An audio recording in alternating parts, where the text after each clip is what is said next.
رسول اللہ صلی اللہ علیہ وآلہ وسلم کے حجۃ الوداع اور تمام عمرے جو حضور پاک نے پوری زندگی میں کیے ہیں، ان تمام عمرات اور حج کی تفصیل احادیث پاک کی روشنی میں لکھی ہے، جز حجۃ الوداع والعمرات کے نام سے۔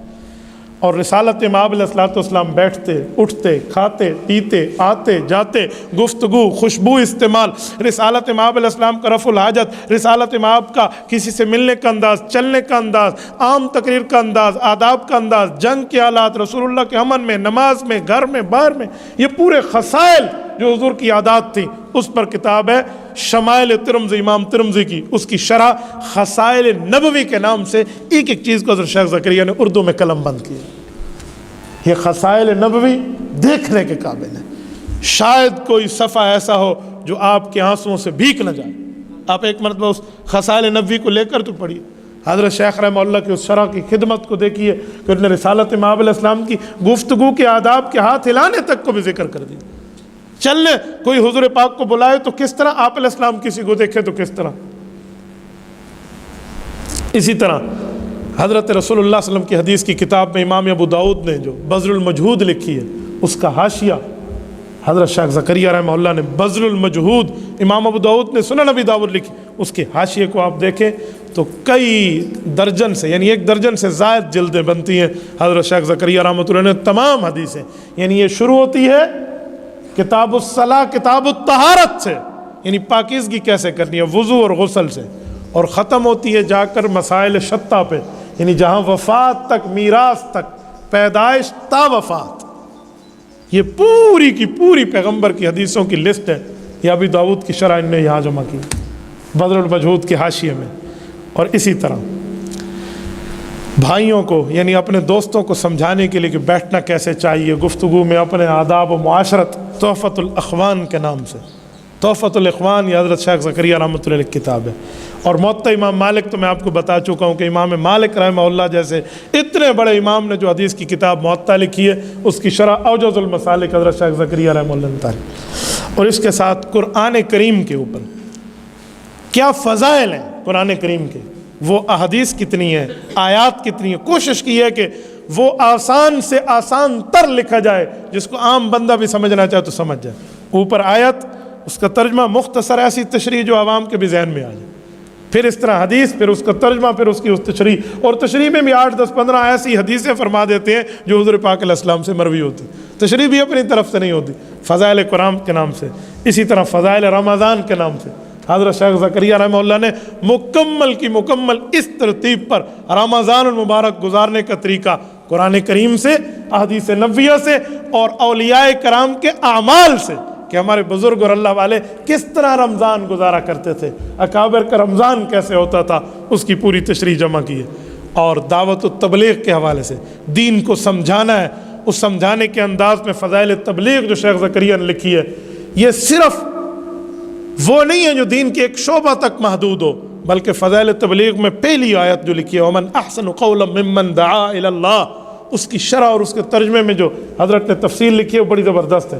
فرماتے ہیں تبلیغ کا یہ معنی بھی ہے کہ کوئی اذان دے تو یہ مؤذن بھی تبلیغ کے کام میں اٹھایا جائے گا کہ نماز پہ بلا رہا ہے۔ فرمایا اسی طرح اگر علماء دلائل کے ساتھ گفتگو کریں اور عوام میں دلائل شریعت سمجھائیں تو یہ بھی دعوت و تبلیغ کے کام میں سمجھا جائے گا کہ یہ شخص بھی شریعت اسلامیہ کو پھیلا رہا ہے۔ اور اسی طرح مجاہد فی سبیل اللہ تلوار سے میدان جہاد میں ہو تو یہ مجاہد بھی فی سبیل اللہ دعوت و تبلیغ میں سمجھا جائے گا کہ یہ بھی اللہ کے دین کی نصرت کے لیے اپنے جان مال وقت کو لگائے ہوئے۔ حضرت شیخ نے فضائل تبلیغ میں پورے دین کے شعبوں کا استقصاء کیا ہے، اور ایسے ایسے انداز میں آیت سے، حدیث سے، صحابہ کے عمل سے، اولیاء کے اقوال سے، بزرگوں کی ترتیب سے فضائل تبلیغ لکھی ہے۔ آپ پڑھیں، یقین مانیں بندے کی روئیں روئیں تک ایک نور کی بات پہنچ جاتی ہے حضرت شیخ زکریا۔ اس طرح الکوکب الدری جامع ترمذی میں امام ابو عیسیٰ ترمذی رحمہ اللہ جیسے شخص، امام ترمذی کون ہے؟ اس وقت کا اتنا بڑا ذہین شخص ان کے مقابلے کا کوئی نہیں تھا۔ سنیے، حضرت امام ترمذی رحمہ اللہ آخری زمانے میں آنکھوں کا دکھنا کم ہو گیا تو موتیا آ گیا آنکھوں پر، اس کے علاج سے پہلے دکھتا کچھ نہیں تھا، علاج ہوا بعد میں دکھا، لیکن جب نہیں دکھتا تھا حج پر جا رہے تھے، اپنی سواری اونٹ پر بیٹھے تھے، علاقے سے گزر رہے ہیں تو حضرت امام ترمذی کا ذہن کام کر رہا ہے کہ میں اس علاقے سے اسے ایک جگہ سے گزرتے ہوئے یوں ہوا، اپنے سر کو نیچے کیا جیسے کوئی چیز سے بندہ اٹکتا ہے اور بچ جائے، تو قافلہ رک گیا کہ کیا ہوا؟ کہا ادھر ایک درخت ہوتا تھا، جس زمانے میں گزرتا تھا اس کی ٹہنیاں یہاں جھکی ہوتی تھی، تو مجھے اندازہ ہو کہ میں اس جگہ سے گزر رہا ہوں۔ انہوں نے کہا جی درخت تو کوئی نہیں۔ کہا جی بیٹھ جاؤ، اگر میرا حافظہ کام کرنا چھوڑ گیا تو میں پیغمبر کی حدیث کی خدمت کیسے کروں گا، معلوم کرو۔ بستی والوں سے پوچھا گیا، انہوں نے کہا جی ہاں یہاں درخت ہوتا تھا، ہم نے کچھ عرصہ قبل کاٹ دیا ہے۔ یہ امام ترمذی رحمہ اللہ کہاں سے لائیں گے آپ ان جیسے علمی آسمانوں کے مقابلے میں کوئی دنیا کا عالم؟ یہ ہے جو رسول اللہ صلی اللہ علیہ وسلم کی دین اور شریعت اور حدیث کی محنت کرنے والے۔ ان کی کتاب کی جو شرح ان کے استاذ نے الکوكب الدری کے نام سے لکھی، اس کو پوری تفصیل اور گائیڈ سے حاشیہ میں حضرت شیخ زکریا رحمہ اللہ نے سمجھایا۔ اس جیسے بندوں کی حکایات صحابہ کے نام سے، اللہ اکبر، یہ وہ کتاب ہے جس میں پیغمبر کے صحابہ اور تابعین کے ان اچھوتے واقعات کو جمع کیا گیا ہے کہ کوئی ایک واقعہ ایسا نہیں ہے۔ 200 صفحات پہ مشتمل یہ کتاب ہے، ایک واقعہ ایسا نہیں ہے کہ جس کو آپ شروع کریں اور ختم کرنے سے پہلے آپ کا دل چاہے کہ میں بند کر دوں۔ اور یہ ان دنوں میں لکھی حضرت شیخ نے، جن دنوں میں ڈاکٹروں نے کہا تھا کہ حضرت آپ تھک گئے ہیں، آپ ذہنی طور پہ بھی آرام کریں، جسمانی طور پہ بھی آرام کریں۔ حضرت نے کچھ عرصہ آرام کیا، طبیعت ٹھیک ہوئی تو لکھ لیا۔ ابھی ڈاکٹر نے اجازت نہیں دی تھی، انہوں نے حکایات صحابہ لکھ لی۔ لیکن کچھ سازشی اور ظالم لوگ وہ ہیں جو کہتے ہیں شیخ زکریا کا نعوذ باللہ حافظہ کام کرنا چھوڑ گیا تھا، ان دنوں میں لکھی تھی، اور وہ پوری فضائل اعمال پہ اعتراض کرتے ہیں۔ جی نہیں، یہ بات صرف حکایات صحابہ کی ہے اور کام کرنا چھوڑ گیا ذہن والی بات نہیں ہے۔ بات یہ تھی کہ ڈاکٹروں نے کہا تھا حضرت آپ تھوڑا آرام فرمائیں، مثلا میں آپ کو کہوں آپ ذہن کو سکون دیں، دل کو سکون دیں، اس کا کیا معنی؟ آپ کو ہارٹ اٹیک ہو گیا اور آپ پاگل ہو گئے یا ذہن کو سکون دیں؟ تو بھائی اس کا معنی سکون اور آرام ہوتا ہے۔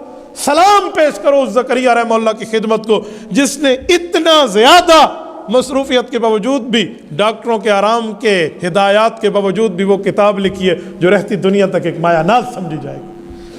اور اسی طرح الاعتدال فی مراتب الرجال، جو ہمارے بڑے بڑے بزرگ ائمہ فقہا گزرے ہیں، ان میں ایک ایک کا مرتبہ علم دین میں کتنا ہے، اس کے مراتب کی ترتیب اور ان کے احوال پر اور ان کے واقعات اور قصص پر حضرت شیخ کی ایک مایہ ناز کتاب ہے۔ ایک کتاب فضائل حج ہے، آپ فضائل حج کو پڑھیں، دل سے ایک دفعہ پڑھیں، آپ کا حج پہ دل تڑپنے نہ لگ جائے، آپ مجھے کہنا کہ میں نے فضائل حج نہیں پڑھی۔ یاد رکھیں، آپ ایک مرتبہ فضائل حج کو تھوڑا کھول کے تو دیکھیں۔ شیخ زکریا رحمہ اللہ ایک موقع پہ جا کے کہتے ہیں مدینہ کے باسیو خوش قسمت ہو تم لوگ، تمہیں رسول اللہ کا قرب ملا ہے، روزانہ کی بنیاد پہ تم اللہ کے رسول کی خدمت میں حاضر ہو کر اپنا سلام سنا سکتے ہو۔ فضائل اعمال میں یہ سب چیزیں جمع ہو گئی۔ اس طرح فضائل صدقات لکھی ہے، فضائل صدقات صدقے کے اوپر ایسے صدقات پر ہے۔ مجھے ایک دوست بتا رہے تھے کہ میں حالت فقر میں بھی صدقہ کرتا ہوں، اگرچہ مجھے خود طلب ہوتی ہے لیکن پھر بھی دیتا ہوں۔ میرے سامنے وہ حدیثیں ہیں جو حضرت شیخ نے فضائل صدقات میں جمع کر دی۔ اور اس طرح فضائل تجارت، یہ بزنس مین کے لیے، یہ تجار کے لیے، کہ تجارت کے معاملات میں جو جھوٹی قسم نہیں اٹھائے گا اور تجارت کو صحیح تاجر رکھے گا، حضور نے فرمایا کہ وہ تاجر انبیاء کے ساتھ اٹھایا جائے گا۔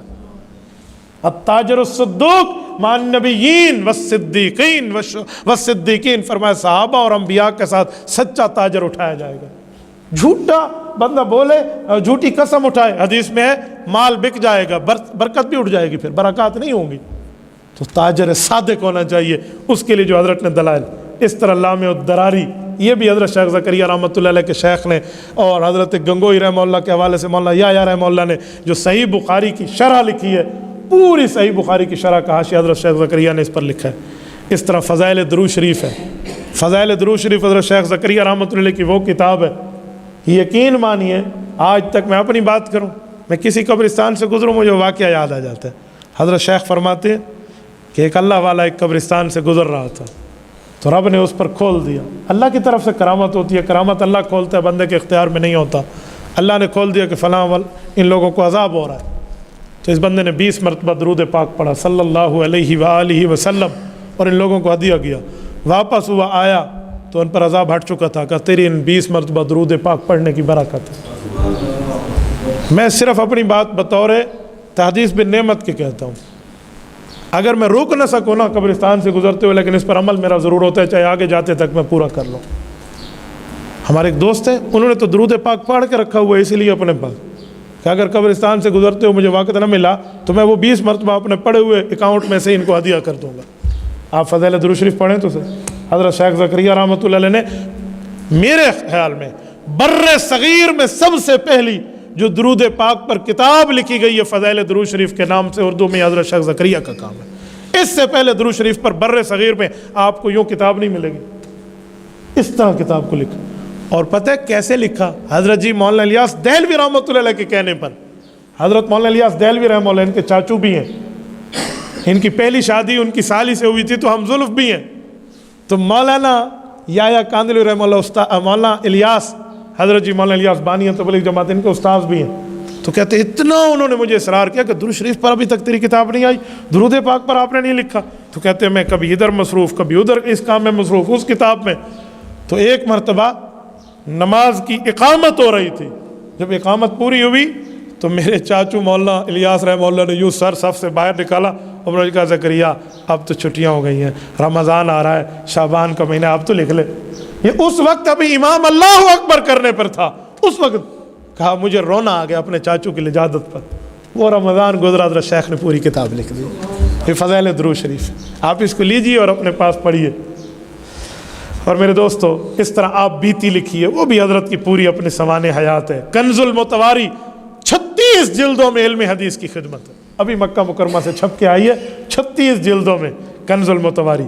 اور اسلام اور سیاسیات پر ایک کتاب ہے ان کی، وہ کیا ہے کہ اسلام صرف حجروں تک محدود نہیں ہے، صرف محراب تک محدود نہیں ہے، صرف خانقاہ تک محدود نہیں ہے، صرف مسجد تک محدود نہیں ہے، سیاست اسلامیہ میں بھی علماء کرام کو اپنا کردار ادا کرنا چاہیے تاکہ وہ ممبر والی گفتگو اسمبلی میں جا کر کریں۔ اس پر دلائل پر مشتمل کتاب اسلام اور سیاسیات لکھی، پڑھنے کے قابل کتاب۔